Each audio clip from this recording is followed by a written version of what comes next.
All right, welcome back to Orville Higgins Live. And at this point in time, as we said, we want to talk a little bit of sports tourism, which is a topic that is often mentioned here in the region, which is so heavily dependent on tourism for our economic situation. We want to have a chat with our good friend Shaun Fuentes, well-known journalist in the Lower Caribbean, and now talking to us out of Trinidad and Tobago. Shaun Fuentes, welcome to our show. Thank you. Thank you for having me. Pleasure to be on your program. Yes, man. Good. We are interested in talking to you, Shaun, based on an article you did in the Trinidad Guardian a few days ago, where you were stating, among other things, that we probably are not exploiting the opportunities available to us for sports tourism in Trinidad and Tobago in particular. But you wrote the article. Tell us what the article was about, essentially, and then we can move on to some other things. Yeah, of course. This article was sparked by the fact that I've had a lot of experience in sport, as you mentioned before, particularly in football, but I've been a fan of many other sporting disciplines, cricket, for instance, and I've been fortunate to travel wide and far throughout the globe. And you really experience what it is to be a sporting fan when you visit the UK, you visit the parts of Europe, and also now the United States, even for football. And I felt that is an area that is sorely lacking here in Trinidad and Tobago, and especially now because of the fact that there are so many other distractions. Going to cricket at the Queen's Park Oval is no longer what it used to be. And that is because of the fact that, before you would have lined up and maybe at 6 a.m. in the morning to go and see a test match. Yes. Now, the only thing that brings a crowd to the Queen's Park Oval is a very exciting T20 cricket match, the CPL cricket. And I felt that now you find the generations that we're dealing with. I have to relate a lot to some of our younger athletes, especially in the Trinidad and Tobago Football Association, with some of our younger players. And they really cannot tell you anything about sport other than the fact that they hope to represent their country. They don't know whose footsteps they're following in. They don't know what they're striving, what they're trying to accomplish. For instance, the Brian Lara Stadium is not too far from where we are right now. We're at the Artabolan Stadium now, where we have the CONCACAF Women's World Cup qualifiers taking place. And you go to the Brian Lara Stadium, and other than the fact that you see something with Brian with his high scores that you can see from the highway, there's nothing in the stadium that signifies what the stadium is about, the legacy of Brian Lara, the legacy of West Indies cricket. Right. And from that aspect, it really is nostalgic of sporting tourism. I think we're sorely lacking. And, you tend to speak to people from time to time, and nobody's aware of some of the bigger sporting attractions happening in the region. We have the CPL cricket coming up. Okay, yes, when it happens in Trinidad, it happens in Grenada. It's well known in that particular island. You may get a decent crowd. But what about patrons or visitors from the UK, some of the foreign teams, some of the foreign countries that some of the players are coming from? Are they aware of what is happening in the region? Right. When they step on a plane or Caribbean Airlines plane, are they aware that this weekend that's a big attraction in Port of Spain? No, I don't think so. It's interesting you say that, Shaun, because in Jamaica, we have had this discussion going for many years. Between 2008 and you would say maybe about 2016, we here in Jamaica had arguably the most talked about sports personality in the world in the form of a fellow called Usain Bolt. And many here in Jamaica feel that it wasn't exploited enough to bring people to our shores. There was no Usain Bolt museum. His hometown, we felt, could have been made almost into a tourism destination, things like that. I'm asking you now, what can be done in Trinidad and by a wider extension the rest of the Caribbean by the powers that be to ensure that we capitalize on the popularity of our sporting stars and our sporting products on a whole? The thing about it is it's not very difficult. I think you need to get the right people involved. You need to get the right professionals. You have to engage people who have experienced this, who have been part of it, and who have the passion to do it. Just a couple of days ago, I was reading a draft policy from the Ministry of Sport in Trinidad and Tobago here that was created in 2017. Now, when you look at this document, you see everything that should be done. It's a really, really excellent piece of document, but it's just lying there on somebody's table, maybe stuck up in a cabinet, and nothing is being done to implement this. So time over time has passed, and again, you still see nothing is happening. For instance, we have this women's tournament that is taking place here in Trinidad and Tobago now. Now, from a CONCACAF and TTFA point of view, we can market it through the media, we can get things done, but if the Ministry of Tourism and the Ministry of Sport can engage further. For instance, all the teams are staying at the Trinidad Hilton right now. I visited the Trinidad Hilton about 3 days ago, and people were asking me, why do we have all these teams in the hotel? What is happening in the country? Yes. So, to me, that was very shocking.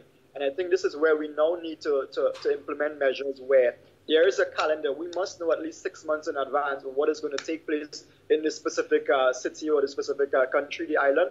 And we just need to obviously engage more media. Obviously, we try to do it from our side in terms of having a lot of media briefings, advertising the games, etc. But that can only reach so far. Why not, you have partnerships with the various airlines, with the various hotels that are in the country to let people know that, okay, when you arrive in Trinidad and Tobago, it's not just about Carnival, it's not just about Maracas Beach. So you have these sort of brochures that you can get when you arrive at the front desk. It can also have a section that tells you what are the leading sporting events that will take place in Port of Spain or in San Fernando or in Kingston for the month of April, for the month of May. Yeah. Then, of course, I think also we have to engage our sporting personalities and our teams that obviously travel outside of the region, because this is an area that I think we need to tap into to obviously communicate what we have to share to the world. Right. One of the things that I don't think that we do well enough, Shaun, is to appeal to the people in the diaspora. I mean, I have friends who want to come back to Jamaica maybe once a year on vacation, and they would schedule their vacation time around the particular sport that they like. So let us say World Cup qualifiers or test match or champs, which is big in Jamaica. We don't sell vacation times around these major sporting events. And I'm sure if we do that, if we target enough people to say, come to Jamaica, come to Trinidad for a test match, we'll pick you up at the airport, we'll get you into these hotels, this is your itinerary, more people would come to Jamaica, not just people who have Jamaican background, but people who want to come to the Caribbean to have fun, but who also want to incorporate sports. It's not just sun, sand, and beach. I fully agree with you. One of the things that I mentioned in my article is that we tend to think, when we think of sport tourism, we tend to think of just maybe athletes engaging in activity in a foreign island. So, for instance, right here in Hoover, we have the National Aquatic Center, we have the cycling velodrome, and we hear the Ministry of Sport talking about, yes, sporting tourism is getting teams to come and train here. I agree with that to some extent, but it means also engaging maybe the family and friends of the athletes that are arriving here. Why can't we not encourage them to come and let them see what else we have to offer? So from the minute they land in Piaku at the international airport, they have an idea of what is on the agenda. And then also the fact that I think that when you want something that leaves a lasting impression that they can now speak about when they go back to their destination. So for instance, why can't we have a West Indies cricket museum, either the Brian Lara Stadium or the Queen's Park Oval? Think of how we feel when we travel and we go to the Wimbledon Museum or we go to New Camp or we go to Lord's Cricket Ground. There is something that we want to take from there that we can bring back home. We want to pose for photos. We want to get replica items. We want to get merchandise that we can show off to our friends and families that, hey, maybe your next trip should be going to Lords or going to Barcelona, or not with regards to what I would have said having traveled there. But I want to now be able to tell them, come to Trinidad to go to the Brian Lara Museum or the Queen's Park Oval. This is what I was able to experience. This is what we now want to get from visitors when they go back to Asia, when they go back to Europe, when they go back to the UK, that they can realize too that we're not just about sand, sea, sunshine and carnival, that we also have a budding sport and tourism sector here. Because of the fact, as you mentioned before, some of the best athletes in the world come from right in our region. Usain Bolt, for instance, the Brian Laras of today, the Sunil Narayans, the Chris Gales. Let us encourage them, these people, to come to our region. And I think this is going to have a significant impact, obviously, for the economy as well, because you have realized in Trinidad and Tobago and some parts of the Caribbean, the crime is a major problem. So people are looking for things to do that they can feel safe in a safe environment, an enjoyable, exciting environment. They don't just want to come now and tune up to a venue to watch 3 hours of 2020 cricket or 90 minutes of football. There's a lot more that it takes now, and it's about time that we catch up to the game. All right. We should make the announcement that we did try to get in touch with the sports minister down there in Trinidad and Tobago, but we're having a little difficulty because I think she had some prior engagement. We probably could try to get in touch at a later date. Here's one of the other issues, Shaun. One of the things you mentioned in that lovely article of yours was a term that I never heard before called nostalgic tourism. So it's not just to go to an actual event when the event is taking place, but to go to institutions and infrastructures that has a great history. I was in Antigua about 2 months ago, and I badly wanted to go to the ARG, which is a venue that I grew up hearing about. That's where Brian Lara broke the 2 world records. But it was not pushed. I mean, it was just there sitting. And your talk about nostalgic tourism, where we get people to visit these famous sporting venues, must be something that we concentrate on as well. I fully agree with you, and I mentioned that earlier. I had a friend who visited Trinidad on business, and on top of his bucket list was going to the Brian Lara Stadium. Yes. He wanted to be able to tell his friends that, hey, I visited Trinidad, I was in the Brian Lara Stadium, this is a photo of me, this is a cap that I might have gotten, I can purchase, that was autographed by Brian Lara. Same thing we mentioned. I must say, though, that there are some efforts being made by the Ministry of Sport now in Trinidad in partnering with the different sporting organizations. For instance, through land that has been provided to the Football Association by the government, we are now establishing the National Training Center here in Hoover. And that is part of the plans that we have, which is to create a sort of restaurant and bar facility that will now have a museum or a sort of a club shop that you can now come and get a bit of history on Trinidad and Tobago and CONCACAF football, and also get memorabilia items from the World Cup team that represented Trinidad in 2006, the Dwight Yorks, Shaka Hislop's, Russell Atpiece of this era. And to also not just encourage tourists, but also to tell the tale to our upcoming sportsmen of the legacy that has been left, and something that they can now follow in the path of some of these successful sportsmen that we've produced. And I think now that hopefully within the next few months or so, in partnership again with the Ministry of Sport and the Sport Company of Trinidad and Tobago, that this is something that we can get off the ground. And I think, again, as I mentioned, it's all about engaging the right personnel and having people who understand what it takes, and not just thinking that, okay, if we put a document together, it looks well, and then we present it to the public.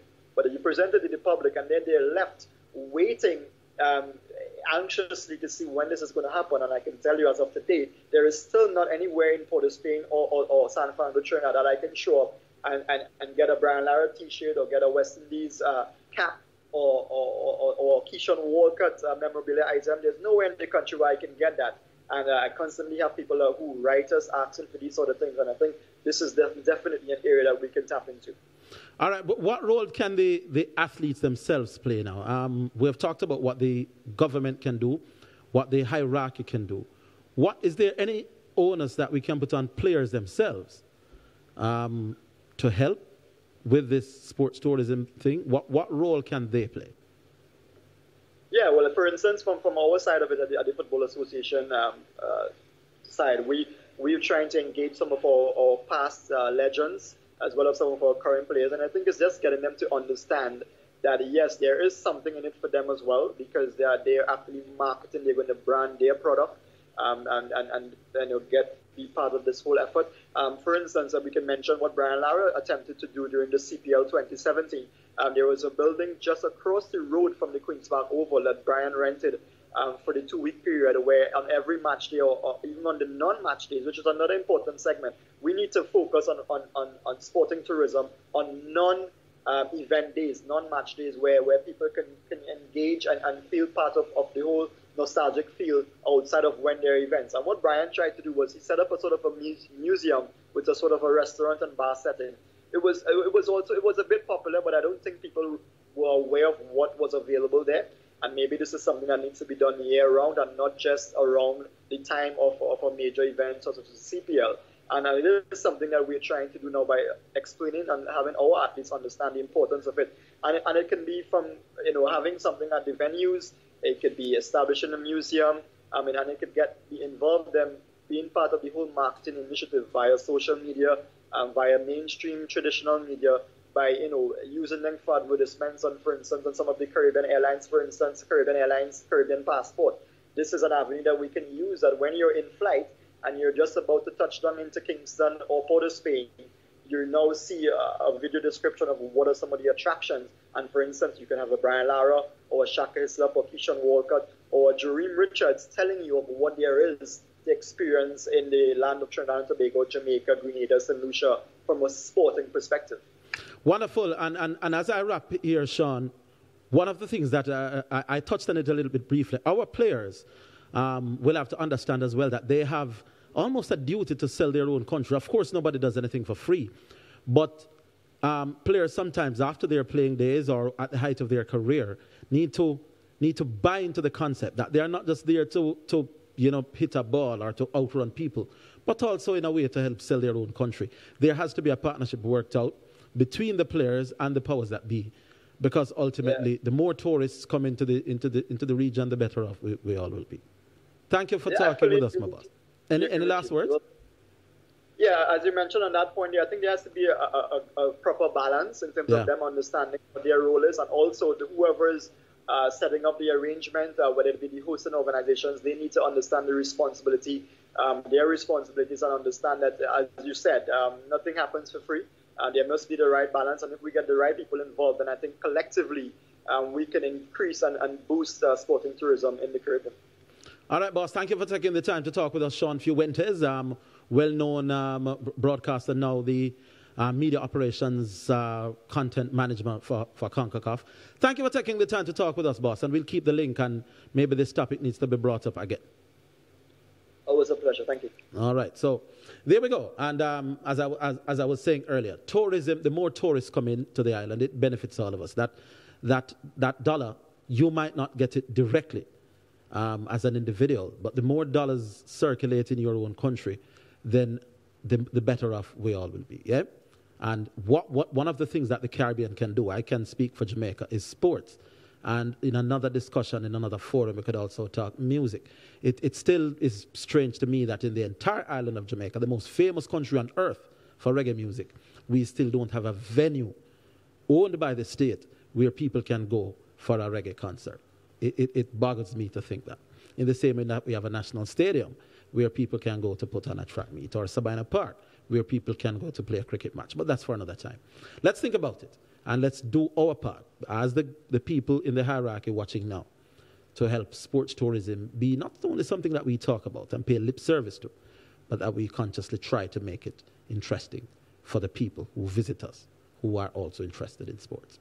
When we come back from the break, we will talk some football. Don't go anywhere.